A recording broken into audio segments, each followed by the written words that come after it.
It's Friday, it's 12:30, and it can only mean one thing, that I'm live and loud with none other than the master of PR and content himself, Mr. Jerry Lyons. You How you doing, are Jerry?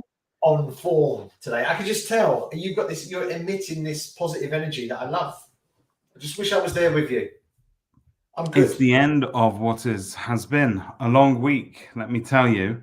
And a week is a long time in conference world. We were discussing how to accept an award with dignity.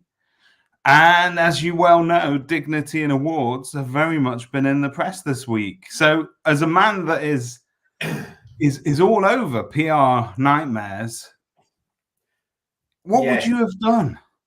Right, so we're talking about the negotiator conference on Friday, and in particular, the entertainment.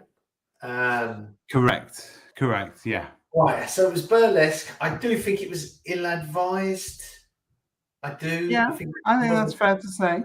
I think it was a bit of a PR own goal. What interests me more is the handling of the PR after the event. So the state agent today it was a balanced piece, because it could be seen as them bashing a rival, but they balanced the piece. And it contained Grant from the negotiators' comments about why they put it on, why they had that theme, that sort of thing. I thought that, and listen, I weren't there, right? So I'm not in a position to go, it was terrible, it was this, it was that, because I simply wasn't there. It sounds like it was in poor taste, but I wasn't there. So here's a couple of comments. I mean, I've spoken extensively about this with Simon on our podcast on Sunday, and I don't necessarily want to sort of just rehash that, but I think that one thing that it has taught us is that you can't afford to just assume that the content is going to basically be okay. I think standards now are different, expectations are different, and what you need to deliver up to that audience is different. And yeah, some people might say I'm just being a snowflake and that I need to get real about it. But the truth is, if you're planning an event in 2022 and you're choosing some entertainment, it's unlikely going forward anybody's going to be making the same mistake. Yeah. And because I think you know that if you even fall into the category of somebody that might offend half your audience or a large, or a good percentage of your audience, I think you need to try and avoid it at all costs. Now, it's interesting because a lot of people I spoke to went, well, what are they meant to put on as entertainment? But there's so much that you can do on an evening like that. You don't necessarily... The entertainment themes have been fairly consistent for the past sort of 4 or 5 years. It's never really been sort of... It's always been a little bit saucy. I think that's the truth, and that might feel a bit smutty to some people. I don't know. Like I said, I weren't there. I did see one comment that did make me sort of not laugh, but I thought, right. I saw, like industry events are not stag do's.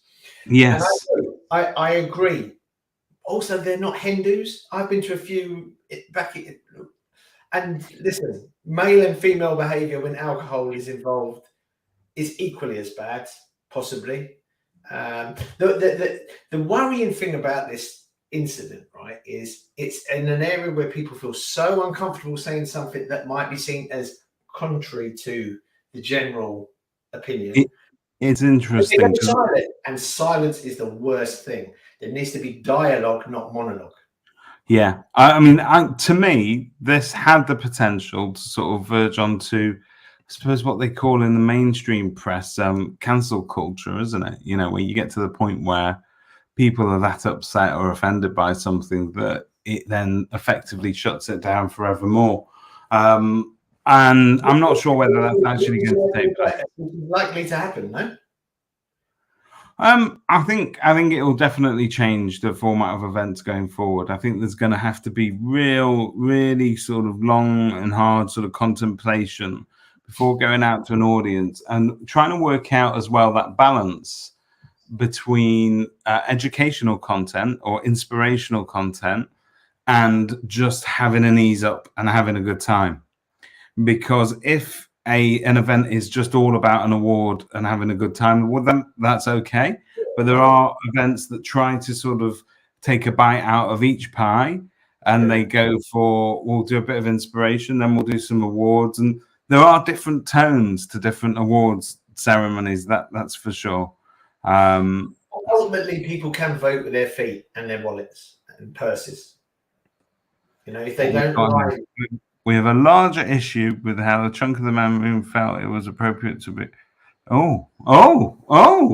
I don't understand this one though, Megan. Okay, so I think what Megan's saying is that there was, just as you said earlier, when alcohol's involved, people get free and easy free and loose with their speech, maybe with their behaviour, and I think they probably assume too much sometimes. And I think that here's the thing. As you know, I'm a, what would I call myself? I wouldn't say teetotal because I was drunk like a maniac in the past. Not a reformed alcoholic either. Basically, someone who hasn't had a drink in 5 years. And I said to one of our team earlier today when I was speaking about this, David, I said, I can't think of anywhere I'd least like to be than a room full of 1,000 drunk estate agents, male or female. And I know but I'm just being honest. I'm not just estate agents, people. I don't want to be around drunk people when I'm sober. To be honest, they're bored. And I like a drink as much as the next man, as long as that next man isn't Simon Whale. Look, I think it's fair to say this. I think you can have a good time without getting completely so off your face that you cannot make good life decisions anymore. I think that's really important. So off your face that your behavior to other individuals doesn't come across as, threatening or overreaching or overstepping a mark. You become over familiar with people. It's really simple. It's simple about behavior, right? Just don't be. I can't think of a clean word for it. But would you behave like that? We've got daughters. Would you behave like that if you knew your daughter was watching? And I mean, you shouldn't. Megan is somebody's daughter. It's terrible. What Megan's saying is that shouldn't happen to anyone, that they feel uncomfortable. Yeah, pest. It's just the worst of a state agency. Is it the worst of society when you get? The one comment I would have is, I don't think it's estate agents in general. I don't think our industry attracts any one kind of personality more than another.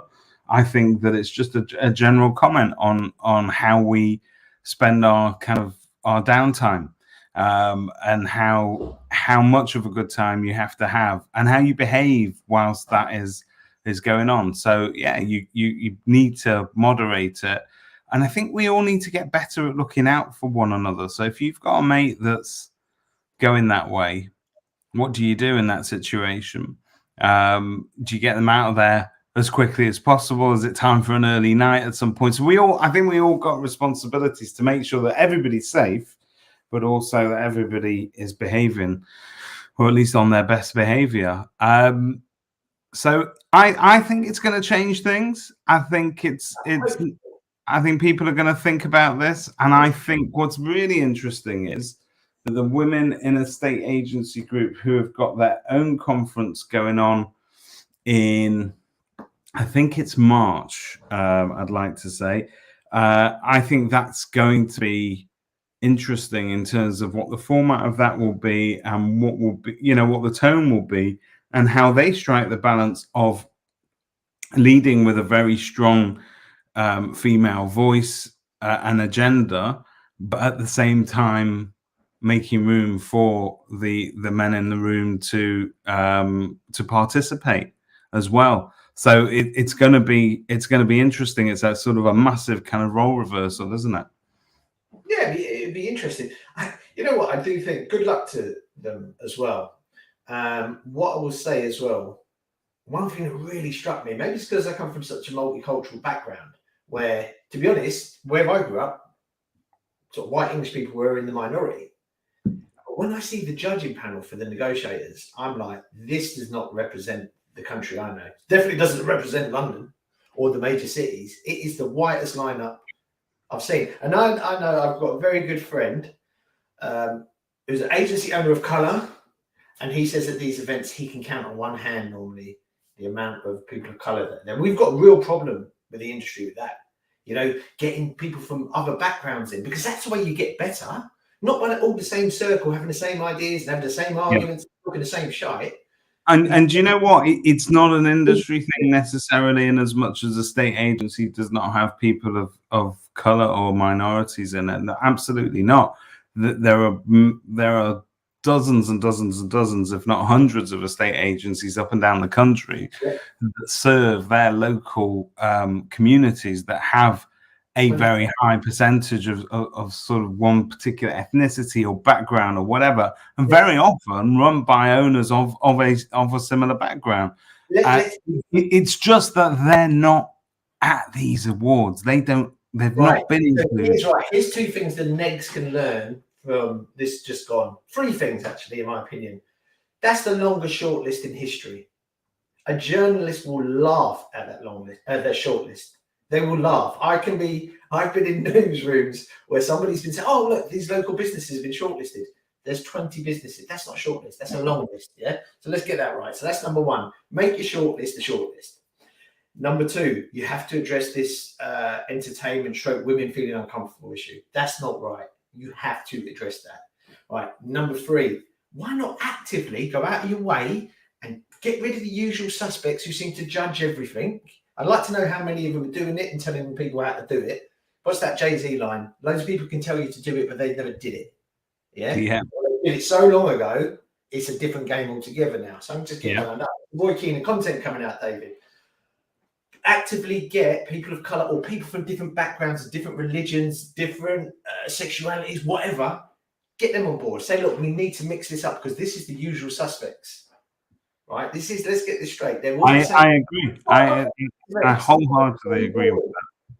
These events are normally so boring because it's the same people talking the same old shite. Right? Let's get new people in. What do you think about that, Mincy? You thought you were getting a... I thought it was going to be an easy one today, Jerry. I thought it was going to be easy. I thought we were going to coast this one. I think the diversity issue is clear that needs to be addressed. It's not that we haven't got. It's not that it cannot be, because I know. I mean, I'll say it plain and simple. I myself have fallen guilty of being very niche with my audience, my local audience of customers, largely from the Jewish community, and I'm Jewish. That's different. That's totally different. No. But what I'm saying is, there ain't just one David Mintz out there, but I only see one David Mintz sat in that room, and that is the issue. I think we need to go further to find better examples of people that are doing wonderful things in their community that aren't just the usual suspects, that aren't just that same 10% of the industry that you keep seeing circulating between the different event halls and so on. And it's something to do with how organizations engage outside of London. That's another thing as well. But you know, Manchester's very multicultural. Birmingham's massively multicultural. Yeah. Bristol. Huge. What about these areas? Let's get some in the provinces outside of that sort of M25. Get some people that talk like me, David, that are ill-educated. You talk like Dick Van Dyke from Mary Poppins. Northern Monkey. Oh, really? Really? Yeah. That's where we're going. Chimney, chim. Okay. Before we go down that road. I agree. I think they do exist out there. You can find them. You need to go further to find them, and they're excellent agents in their own way. They're doing sometimes they're doing a very different job, and the way that, and there's some things to learn from the way that they have to serve and communicate with their communities. It changes, and it goes back to what we're saying every week. There's so much that we can learn from one another, even if the audiences are substantially different. There are bits that you're going to be able to pick up from each that I think are just one. I think you've got to look at it like a magnet shaped like that rather than a circle. Because if it's a circle, the same idea is going round and round like a tumble dryer, yeah? And they get boring and they get dried out, yeah? If it's a magnet, you're attracting different ideas all the time. That's the way we change, by different ideas, and you have to have different people to bring you different ideas. Otherwise, we're just chatting the same old rubbish. Changes. Jerry Lyons, give us your top 5, because you had a top 5 today, and your top 5 today was top 5 things you could avoid. Do it with your content. With content. And it's actually top 7. When I was writing it down, David, and you know what? They all begin with the letter I. David? Yeah, I'm listening. I'm here. Okay. So the first mistake people make with their content marketing is they're impatient with it. Okay. Right. Second. Whoa, can we expand on that when you say impatient? I could just do like a shopping list. Just go impatient. Well, first they're impatient. All right. So impatient. They do it for 2 weeks to 4 weeks to maybe 6 weeks and think, why haven't I had loads of leads from it or instructions? It's now, you have an accounts team or an accounts person. You need a content marketing person, or it's just the way it is now. It's not going to change. It's not here today, gone tomorrow. Content marketing's here to stay, and it's a big part of marketing. So be patient. Chris Watkin will tell you the same thing. 6 to 12 months, and then take a view on it, and then you can see. Impatient. Thank you for the little infographic there. I like to add value as you're talking. I didn't say invest, but I like that. I should have said invest. Well, you do know, because what you did actually say is people should have a person that is responsible for content marketing, and that to me is investment either in that person or in the process.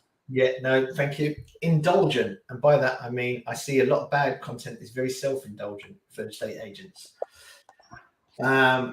It's like they're just talking about what properties they're listing, what awards they've won, what I don't mind the new office one so much. When I see a new office, that can sometimes be interesting, but it's all about them, and people don't care about them. They care about what the agent can do for them.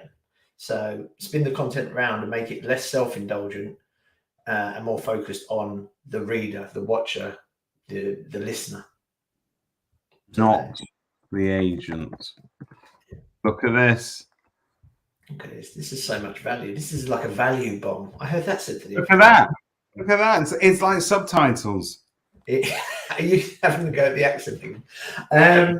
Number 3, and it's another I, David. Guess what it is? Guess what it is, David boy? We've had impatient, indulgent, incontinent. Not really. Nearly. I nearly spelled it like that. Inconsistent. There you go. Inconsistent. And by that, that's really simple. I see sometimes somebody will do one good blog. This is normally when an agent is doing their own content marketing. They'll do one good blog and it'd be excellent, or one good video and it's excellent. You think that's really good. And then they've got nothing for 2 months or 6 weeks. It's that inconsistency. Consistent quality across all your marketing platforms, not just content marketing, will win in the end. One swallow doesn't make a spring, right? You need to keep going.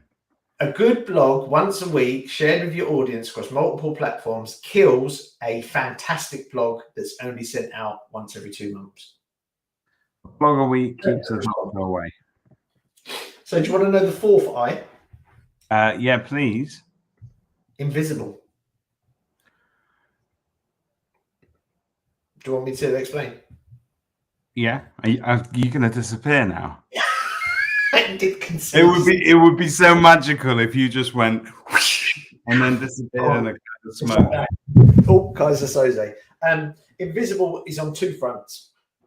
You're not doing it at all. I'm amazed at there is quite a large amount of people in the community, the estate agency world, that don't do anything like blogs or vlogs or even little social media posts. I've seen some Facebook pages for some estate agents, because we're dealing with hundreds a month, and they're really rubbish.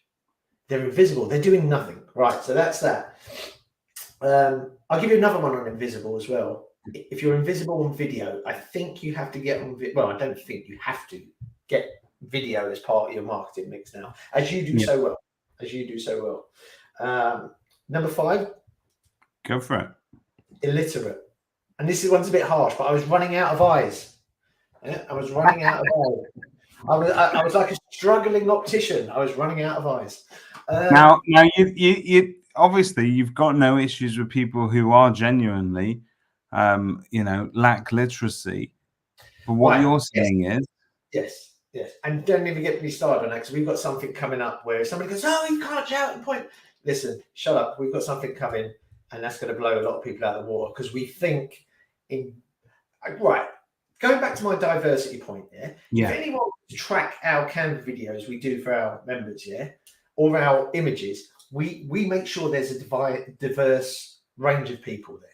It's a conscious decision. It's a conscious decision. And we made that decision about 2 or 3 years ago. So if everyone does that, the whole world looks a bit more diverse. Do you know what I mean? So anyway, illiterate, by that, I just mean attention to detail. You've been ignorant of certain facts. Now, I followed this guy's email nurture campaign, and it was really good. I signed up for it, and it was really, really good. I think I'm going to sign up for this course. It wasn't an estate agent, it was somebody else. And then his last email to me was full of spelling mistakes. Well, not full, but it was like 3 or 4. And I thought, you've done so well, but now I'm put off. And I see that sometimes with estate agent content. So illiteracy maybe is I was running out of eyes, David. Come on, give a man a chance. I'm giving it. Don't worry, it's up there. I've just made it slightly more palatable. Check your spelling and grammar. Check your P's, Q's. Yeah. You never get a second chance to make a first impression. And you never know when the client decides to start reading what you're sending in a nurture campaign, because they won't necessarily read the first one. So you need to stay consistent and keep the quality of it top notch. You're so articulate, you are. And what I would say about that as well is how you do one thing is how people think you do everything, or it can be. I can't even say everything. I said everything. Richard Taylor, I see plenty of CVs with poor spelling. Is it ever excusable, fellas? Right, it is. And I'm glad you said that, Richard, right? If somebody's got dyslexia. Okay.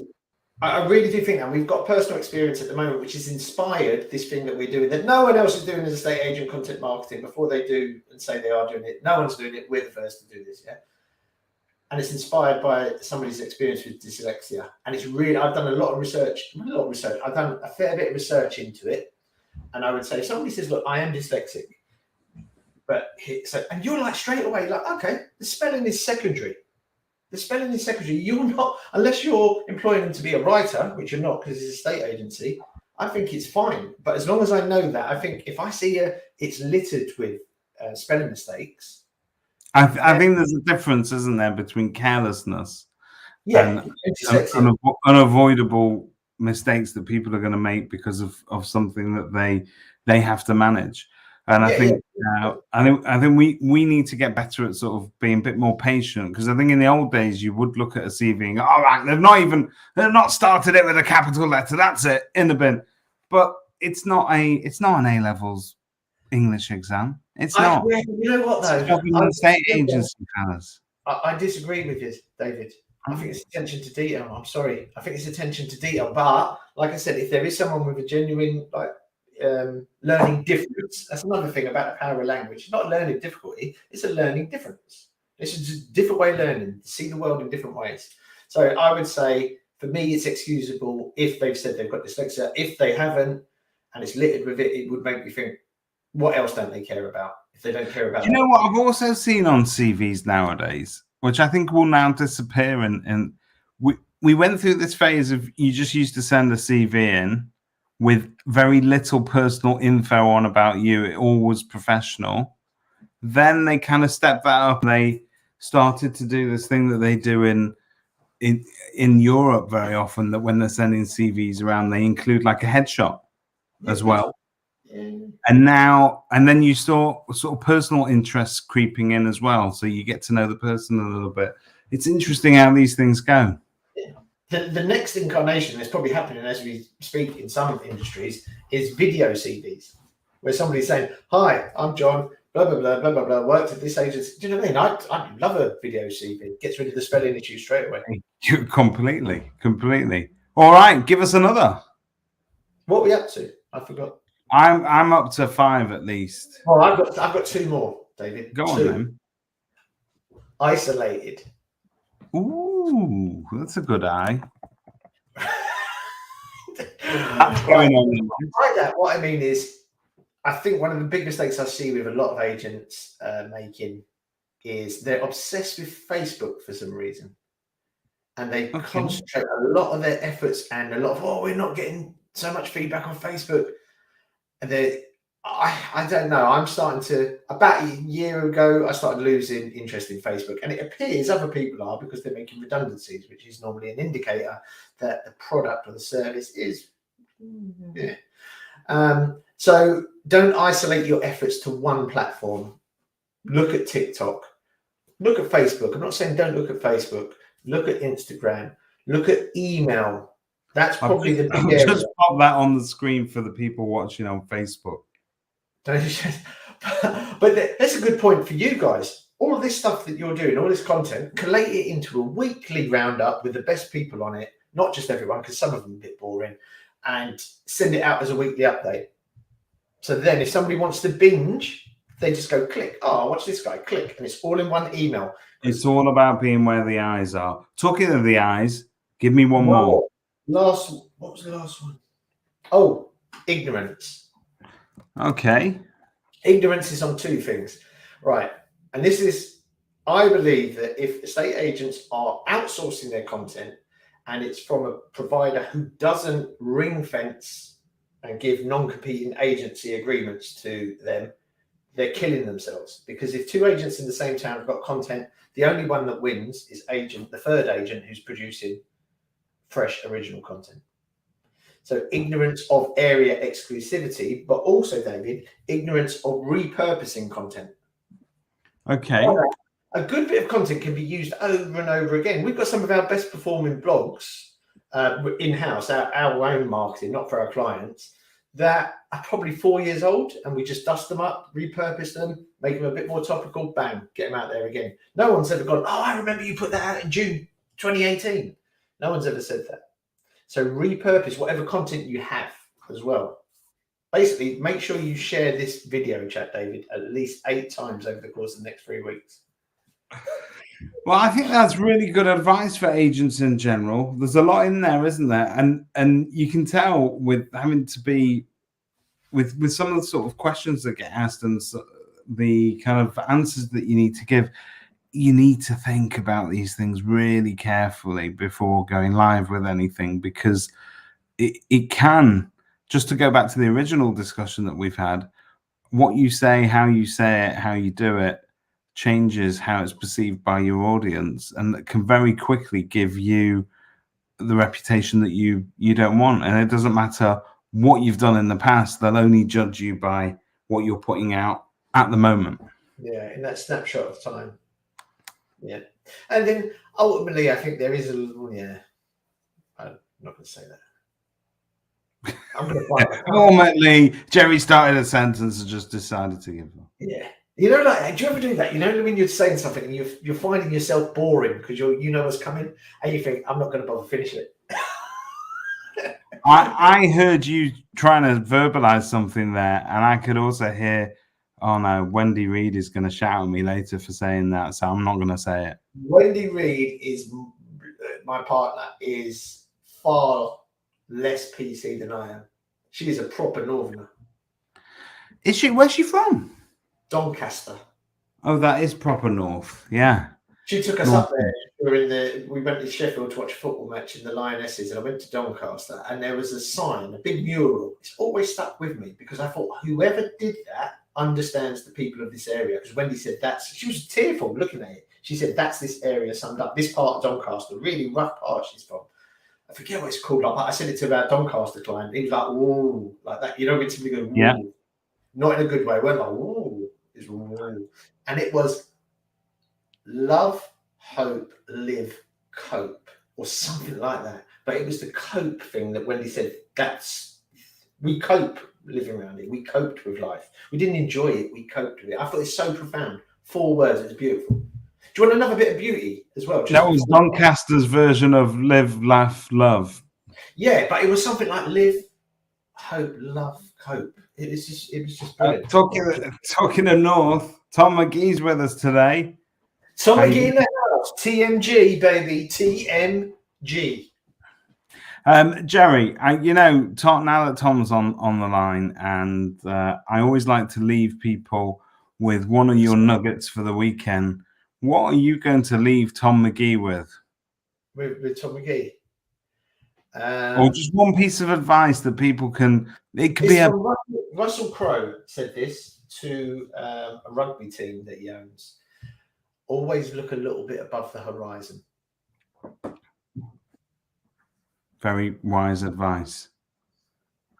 Especially if you're an aeroplane pilot, you might want to constantly look above the horizon. Yeah. Stay safe, people. What are you doing this weekend, Jerry? I've got my sister down from London town, and then Charlotte's got football matches. Lovely jubbly. Everybody else out there in property world, have a wonderful weekend. We will see you. Be nice to each other. Yeah, be kind. Be kind. It doesn't take much to be kind, and you can make your point without, having to get all angry about everything. And bad thing when it's directed at something that's bad.